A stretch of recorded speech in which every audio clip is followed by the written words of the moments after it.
What? I said Malcolm alleged that some of Elijah's women were underage secretaries, and can you expound on that? Yeah, well, I guess they were because they were there. I seen them. I seen them myself. It's all true. It's all true. Good evening, messenger.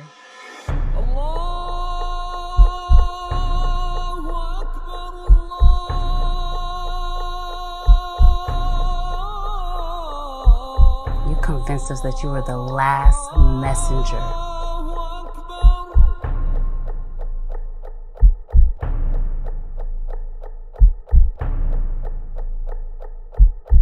How many other bastard children do you have?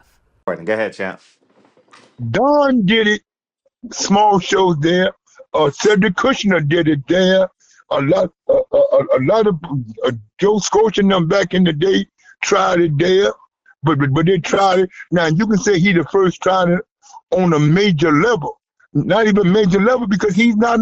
He has a lot of money, but he's not on Don and Am's level as a promoter. He's not on the level. He's just passing out money. See, that's the difference than passing out money as a historian that you went to school for.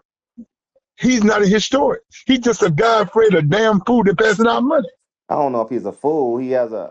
Obviously he has an ulterior motive. I wouldn't even call it ulterior motive. He has a goal. Central Park, U.S. Open. Fred, he can't break no histories. It's not. He it's would not never. For you. It's not. He's not doing it for you. Fred, but what I'm saying, whoever he's doing it for, he's not making history because what he's trying to do already been done. He's not trying to be the first. He's trying to prove. Okay, now Fred, I found out last year that they had a small club show with dignitaries in Times Square. I just found out John Scudder and them, but he did it with the amateurs, supporting the Ring 8 and Ring 10.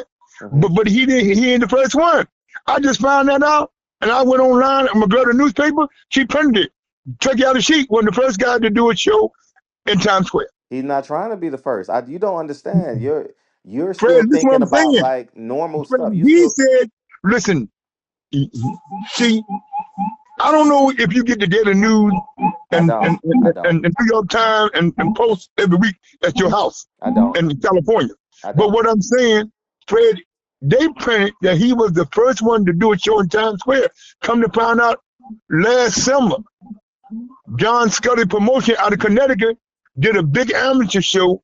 Right. He and took all the proceeds and he just let people watch. He didn't do it. He didn't put up no tents. John Scully. Right. He didn't put up no tent, and Willie Pep's grandson. They didn't put up no tent. People walking by, they let them enjoy the festivity, and then on the sidewalk, they was giving out food. This guy didn't give out nothing. He tried to do something, Fred, that's already been done. It might have done with 6, 7 amateur bouts, but it was done before him. And he can't tell his people that he the first guy to go to America and do a show in Times Square. It won't stand up. And I make sure that it's in all the papers, all my paper contact across the country. I made sure I called in a paper from downtown to get it done. See, this guy's not gonna come over here and think he's gonna run something, especially with the press. And plus, Fred, I heard, I don't know if you got word that Sam trying to ease Tim Smith in with the Turki out of sheet. So then you got now. Tim Smith still begging for jobs, huh? Fred, he's the worst. He's the worst in history, Fred. This guy, Fred, you leave a lifetime job. Fred, you leave a lifetime job with stability. Because you always talk about stability and man taking care of his family. I don't know if he got a wife and children or not, I care less. To go work for the Hollywood charade. And Fred, they tell me that the brothers are looking for Al Haymon. You heard that in the streets? Nah, I haven't heard that, no. I got that last night, that the believers, some of the believers, I don't know whether old or young, looking for Al Haymon. Who's the believers? Who's that? The brothers, I don't know who that is. Fred, some black guys look about him. Fred, you don't do that to me, because I'm not going out there to live with you. If you did that shit with Dick Chris, I ain't going out there, bro. Now, I I'm don't know who heard in they the are. street. Who's the Charlos? No, I heard some black brothers from the streets looking for him. Oh, I don't know who that is. Some African American brother looking for the street. See, you want names, Fred. I'm not doing that. Man, stop that bullshit. I'm not doing that. I'm not doing it because I don't know. Hearsay. That's Yes, hearsay. hearsay. If they looking for him, I'm sure they can find him because they have his number. If they looking for him, they obviously did business with him. It doesn't matter to me if they catch him or don't catch him. Because if they don't catch him, then Wall Street gangsters gonna catch him. No, I think it's more about as you just said, it's more about white collar. If he's committed a white collar crime, you know, I don't know if he has or hasn't, you know, but I know those people But at one Waddell and thing, Reed deserve their money. well, Fred, first of all, in life, if you let a damn fool like him take your money, then it deserves to be taken. Fred, you wouldn't have no guy walk up to me, take no money from me, DK, Butch Lewis, or M, or Lou DeBella, or nobody, a Marad, nobody that's been around this game for. Ain't no fool gonna do nothing like that. Because they know that. See, Fred, you've been around a long time. You New York guy. You know, like on the playground. If a guy bullying you, if you don't stop again, he's gonna keep taking your lunch money. Am I right or wrong? It's never gonna stop. But what I'm saying, that's what I'm saying. So the Charlos and all of them, see, they don't have the money or the connection that Floyd got. Floyd's a damn fool. I love Floyd because of Roger and Grandma. Floyd all right with me. He's a good businessman. I'm not gonna say he's a great fighter. He's one of the great fighters of his era. I'll put it like that. I'm not going down to little brother out of Grand Rapids, Michigan, because my main man, Tony Tucker from Grand Rapids. But what I will say, that these guys these fighters keep letting, they're always praising him. And you told him this, I told him this, Jason Claus told him this, Xavier Porter told him, this guy ain't what people thought he was. Oh, he got 100 fighters. This guy can't even get a date. He ran Showtime out of business. Fred, do you think if Steve Espinoza wasn't there dealing with Al, do your personal opinion, as being a businessman and a good father, do you think Showtime would still be in business? I think if Showtime didn't have Steven Espinoza, they may still be putting on fights. I think Steven Espinoza was a detriment to Showtime. I think he ran in the ground. Yeah, because he was too much under Al Haymon, I believe. No, ain't no belief. He was too much on Al Haymon. Yeah. I mean, So yeah, it's what I why believe. see, no, I'm telling you that he was. Okay. So Fred, when Al Haymon did that to Kerry Davis, you know the story. No, I don't. Kerry Davis, Floyd was doing business with HBO. After Kerry took over, him and his renegade crew, when Kerry took over, okay, of course, Ross Greenberg was the boss. Right. Ross was the boss, because and Seth Abraham was over there. You know, I dealt with Seth, Lou, and Carissa Shields' manager, Mark Tackett. When he crossed Seth, Al don't even pick up the phone for Seth. Now, I don't know for a fact, but I got people that in DC at Howard, he still destroyed how Al Haymon did him. Al took Floyd, went to Showtime, listened to Al bullcrap, and Al and Sam became superstars. Basically Sam, because he's always around. And Sam, my guy. Now he don't pick up the phone for this guy. Xavier Daniels, who used to work for Kerry Davis. All these guys are cowards, man. They think they let this man walk over him. Then he go over there, brainwash Steve Espinoza, who's the worst. Fred, every time I see him, I want to punch him in his mouth, man.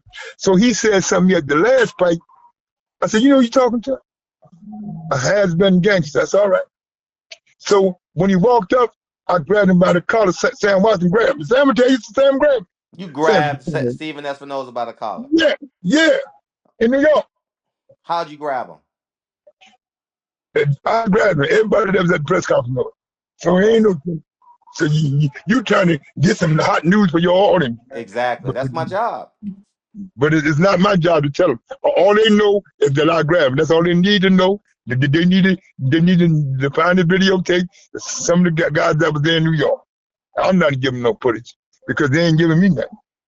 So, but what I will say, Fred, he's the worst.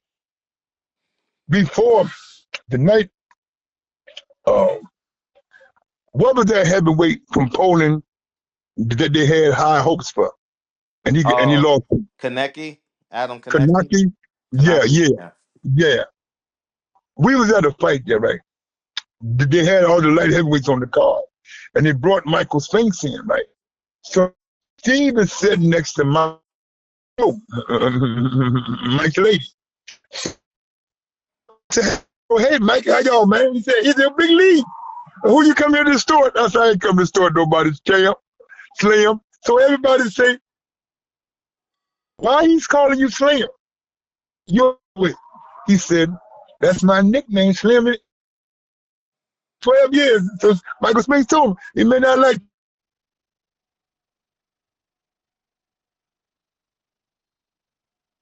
Steve Espinoza got seats there. I don't know that they his seats. Michael and Flo don't tell me. So I said in the seats, he said, man, come get your ass out of my seats. I said, Cracker, who the fuck you talking? You fucking Jew? See, I don't know if he's Jew or Spanish. Espinoza, he's Spanish. So he said something. So Mike stand up. Mike said, sir, this is my guy. He with me. He said, these are my seats. This is my show. So my nephew and them all there. They say, what does Jew Spanish guys say? So when he saw that I had a bunch of guys around, he calmed down. He said, so the guy, that's Don King's right hand man. The girl that was with him, she said, I know him, Steve. He was with Don, and he's with them guys in the streets uptown. Just let it go. Him and his girl wanted to see him, man. He didn't know who I was at the time. So he goes to the bathroom. I got my nephew and them watching him. I said, we're going to corner this bathroom and let him know who I was. So since then, when he see me, he make sure he close to Sam because he knows Sam ain't going to let me do nothing to him. He figured that Sam won't let me do nothing. He's the worst. He's the worst executive any major company I ever seen in my 82 years of living, almost 82, Fred. He's horrible, bro. And Al Haymon worked him like a government mule. Didn't Al work him, Brett? He got him. He got him for millions. Got him for millions. Yes. Now he's unemployed. I heard he interviewed for the zone job or Turki al-Sheikh job. Yeah. Someone tweeted that. I Uh, saw it too. I think that was Rick Glazier. He tweeted that. I don't know who blocked him. Sam and Al don't really, they did business with the Turki al-Sheikh. They're not gonna play with that sheet that they play with these companies over here because them Arabs will come chop your head off. Mm-hmm. They're not gonna play. Al can't work his way in Turki al-Sheikh because he don't care nothing about it. And plus, they can talk about Al in his face in Arabic. He won't know what they're saying. Because I understand Arabic. But one thing about it, Fred, he's horrible. All the guys, Fred, I got along with all them Jew guys over at Mark Taffet, Ross Greenberg. Fred, I got right along with all them guys. When Butch and Don would send me over there, man, I would go over there and talk to them guys with respect. I didn't go over there with that. See, Fred, there's two things I learned in life. There's corporate business, there's right business, and there's nigger business. So when you go over there with that Negro business, you will have a problem. I went over there, I said, this is what Don sent me over, this is what Butch Lewis, this is what Murad sent you over here to present. I said, Murad is on another project. And by me being his Muslim brother, he trusts me to come try to work this out. If there's any problem, I can get him on his cell phone and put it on speaker. So I never had no problem out of them guys. Now, Curry Davis didn't want to deal with me because there was rumors that I was in the black mafia and all that crazy stuff. So that's my problem with Curry Davis. Now, one night, Fred, down in Atlantic City, somebody was a fight. I can't think of the name. He was arguing with Curry Davis about something, and Curry had his wife with him, and her heels got caught in the crate. You know them crates on the boardwalk, Fred? Yeah. You know, and that's probably why you don't let your wife wear heels on the boardwalk. And I don't let my girl do it. And her heel, Fred, got caught in one of them crates, but nobody helped Curry Davis. None of the fighters, when they said, "Oh, you fighter kiss in," somebody said, "Call Floyd and call Al Haymon and have him help your wife." So I went over, I said, "Curry, I got you, man." I told my grandsons, "Help Miss Davis, keep her from breaking the foot and her heels in the crate." So my Curry will tell you this himself. I helped him. He think, I said, "Man, you don't owe me nothing, bro." I said, "Just watch the people that you put around you." I said, "California charade, they're gonna be your downfall." He said, "Miss Muhammad, them our brothers. I got to help them." That's all right. I said, "You the boss over there." I said, "But I know for a fact when Al was easing in the door, trying to get in the door, Seth Abraham and Ross Greenberg wouldn't let him in. And once they left, and once you got over there, and Fred, what's your opinion? The job he did on Curry Davis was crazy. What'd you think?" I mean, if everything you say is true, he manipulated the system. You know. That's what he did. See, Fred, a lot of people don't know. Al, before he really got in, Fred, he tried to get in before, but he didn't want. He tried to get in, Fred, when he first started dealing with them corporate guys on Wall Street. Mm-hmm. He couldn't get in because he tried to come in to see. A lot of people don't know. He tried to backdoor through Don, but Don was too slick. Don tried to help him. Said, "You from Cleveland, I'll bring you on board." But he wanted to be the man like everybody thought he was, 100 fighters and all that crazy stuff. And Fred, and that's why when I see him, I want to punch all his setbacks in the head. God, have you ever talked to that fool, Fred, all his setbacks? All right, let's start a new one.